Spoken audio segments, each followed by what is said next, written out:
Hey everyone, this is Lance again, and I'm going to talk today about one of my pet peeves. And as you can see from the title, give enough time for the viewer to read your text or don't even bother.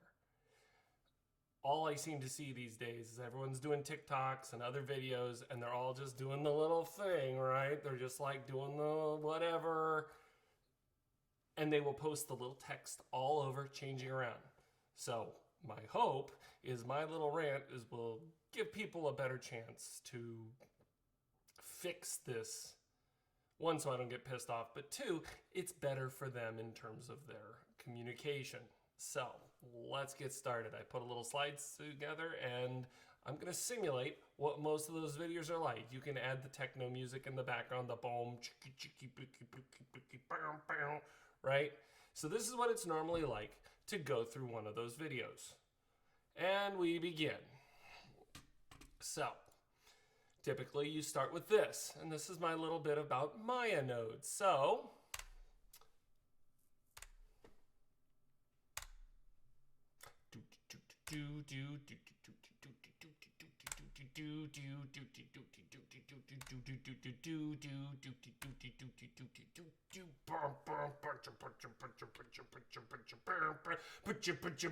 and who's completely lost? If you haven't already caught on here, most of you were not able to follow that.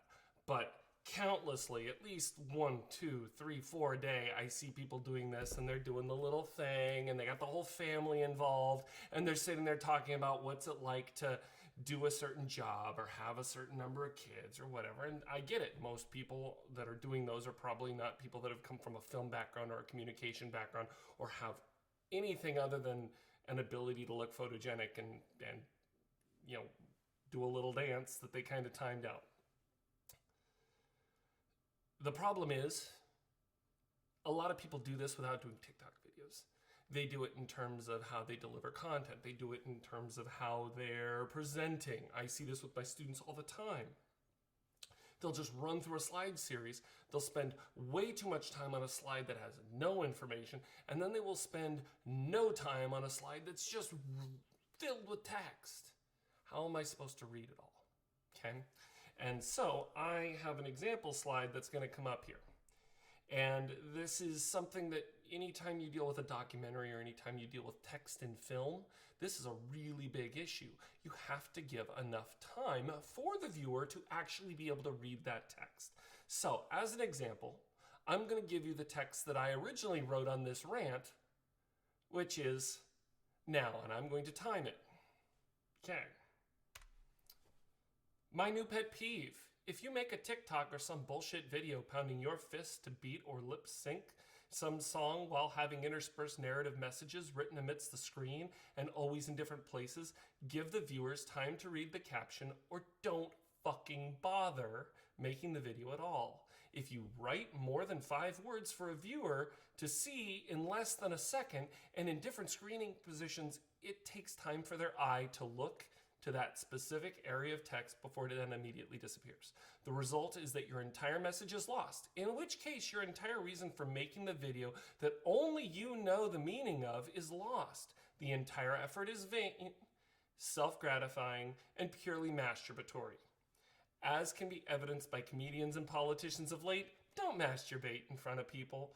Take some film, animation layout, or communications courses, but give people enough time to read your prose or don't bother. That was 59.78 seconds. That took me 1 minute to get there. Most of you wouldn't want to look at a slide for 1 minute, okay? But in terms of how my ability to orate that text was a minute. I need to at least give a person who's reading it silently, half that time? 30 seconds? Okay. You could run a test yourself to see how well that works. But my point in all of this is that most of the slides that I did at the front of this, you didn't have a chance to read. Why didn't you have enough chance to read them? Because I was bouncing between them. And if you noticed in those slides, in fact, we can go back up and we can find them.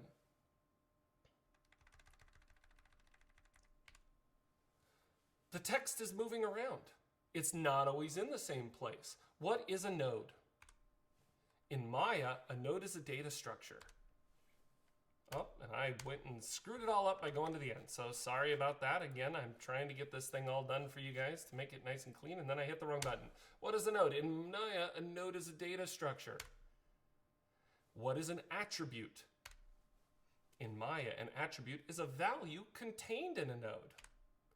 When you call out a value of a node in Maya using scripting, it is always declared using the syntax of node.attribute. Notice this text isn't outside the box anymore. Same format of all the images, but it's now sitting in a corner buried within the image. That's the same thing as it being in the middle of some video with somebody that's, wearing a voluptuous outfit, being highly distracting, moving back and forth between the camera.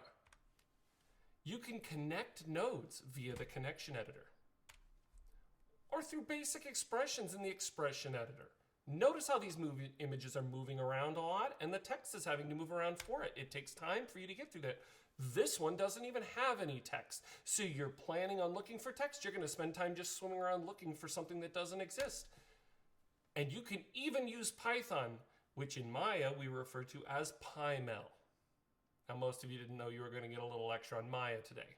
But the point of all of this is that at the pace of 3 to 4 seconds for a large volume of text, it's not enough time for your viewer to look at it, even if you were just placing the text with nothing else in the same exact position.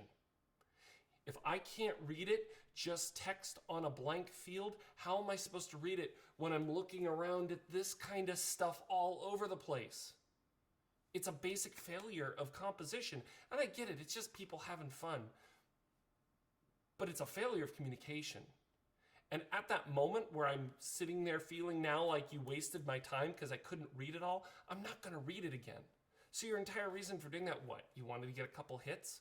Well, now all you've done is just made me alienate to whatever cause you might be supporting, and you've pissed me off that I wasted time watching you do one of these things, and I can't read all your content. So, what can we do? Okay? I'm going to give you a couple bits of advice that I hope help. And frankly, if you're not a person that does the TikTok videos that annoy me, then I hope this is something that might actually help you in your presentations. I hope it might help you when you're writing something that you're going to put into YouTube or wherever. Okay? In film editing, there is a convention called continuity. Okay? The 180-degree rule is a really good thing to go look up on this, where you typically always shoot cameras. If you have two people in a shot, you always shoot your camera from the same vantage point so that it's a close-up of the hero on the right side and the villain on the left, right? Or a close-up of the hero on the left and the villain on the right. But it's always the same. You never cross it. Because at least then we feel like we're kind of looking at a stage in a theater, right? Okay? In terms of stagecraft, we usually are sitting in our seat and we see things change on stage, but we know where those actors are. You have to have an actor literally walk around somebody else for us to change that. Okay? All of those conventions that we use in layout are all these conventions called continuity are there to help our eye to stay engaged in the subject and not get lost. Because the truth is, when we get lost, it takes us time to get back there. So whenever the viewer loses track of the characters or the subject, it takes time for them to reacquire their bearings. Okay? And I would liken it to this. Imagine, you probably wouldn't want to do this to just anybody, but let's say you let somebody shake your head. That's the same thing when I have a Maya person in one of my 3D classes take the camera and do something really aggressive because they think it's going to be avant-garde. But the problem is when you shake the camera, you're shaking my head, okay? So if you shake somebody's head really vigorously, rattle them around a lot, or if you've ever hit your head and gotten that kind of seeing stars, okay? Or if you've ever been spinning around on something and gotten dizzy, okay? Or if you've ever gotten blinded when somebody has a camera flash that goes off in front of you. Or if you've ever gone from a light space to a dark space, or from a dark space to a light space, and it takes time for your eyes to adjust. When you lose your audience, you also take some time to get back in. And so you not only have lost them, but now you have to give them the time to really stage things so they can get back in there. Same thing happens with your words. When I can't finish a sentence, I'm now lost from the next sentence because I couldn't complete the sentence and I'm kind of left with a half a thought, and I have to take some time to make sure to purge that so I can read the next sentence. Okay? When you break continuity, regardless of reason, it takes time to get it back.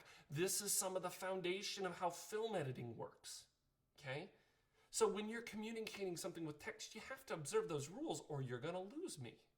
By the way, all these images I've been showing here were deliberately intended to be very different compositions, and designed to be all over the place. I took a bunch of images of projects and various things, and many of you, while I've been talking, have been looking at those things instead of looking at me. Okay? While I'm sitting here talking to you, I'm looking at my reflection in the lens of the camera, but everyone else has probably been looking at the cool thing up here. When you add that ability for us to get lost amidst the text or not read it quickly enough, there's then the visual confusion that can happen when you have all that visual stuff that you want to look at. You'd rather not look at me. You'd not rather look at the text. What you want to look at is the cool visual of something. Okay? So whether that's pictures from a film, or whether that's pictures of some model work that I've done in 3D printing, or whether that's some texture maps that I've used in a class before, it doesn't really matter. It was visual info that distracts you because it's much more interesting than looking at text. Okay? Even more so than our want to look at that visual, compelling stuff. Okay? When you keep changing the arrangements, it also breaks our repetition. When we get something that is standardized, we can kind of fall into that assumption. Okay? So notice the first 5 images were all exactly the same composition. The only thing that was changing was where the text was. Okay, sometimes it was in the image, sometimes it was above, sometimes it was around and moving. But if we read from the upper left to lower right in the English language, if that's where your major audience is going, you want to kind of give them text that follows the way that they normally have their language written. If you ever have text amidst images, it helps to keep them formatted in something. You don't want it to look repetitive, but you want to allow them to kind of follow along with where it is so it becomes predictable. When you suddenly have all the text outside and it then goes to inside, that gets confusing. Okay? I got a cat here. It wants to be the subject matter here. So notice in the first 5 slides that was the case. Now this is pretty much the end of it, but the point of this entire rant is still true. Okay? Give enough time for the viewer to read your text or don't bother. It is a real big problem that I see every day with people doing their little videos, but it's also a really big problem when I have students presenting in their classes. And there's a lot of really good documents about how to write like a good PowerPoint presentation. Frankly, some of the text that I put on some of these fields was a little long-winded, and I thank you for staying put for it. But it was all meant to try and make a point, which is help the viewer, your audience, to understand what you're trying to communicate. Because if you don't, then what's the point of communicating? If you're not going to communicate succinctly and you're not going to actually communicate effectively, then you're just doing it for yourself. And that's kind of the lamest reason to do anything. Thank you again for paying attention to my rant. Hopefully it helps. Hopefully next time you do a video, it'll be a lot more effective because you won't be just doing this type of stuff with a whole lot of text and I can't follow it or the thousands of others can't follow it. So make some good work. Go have a fun time doing it and help educate me the way I'm hoping I'm educating you guys. Have a good day and the end of my rant.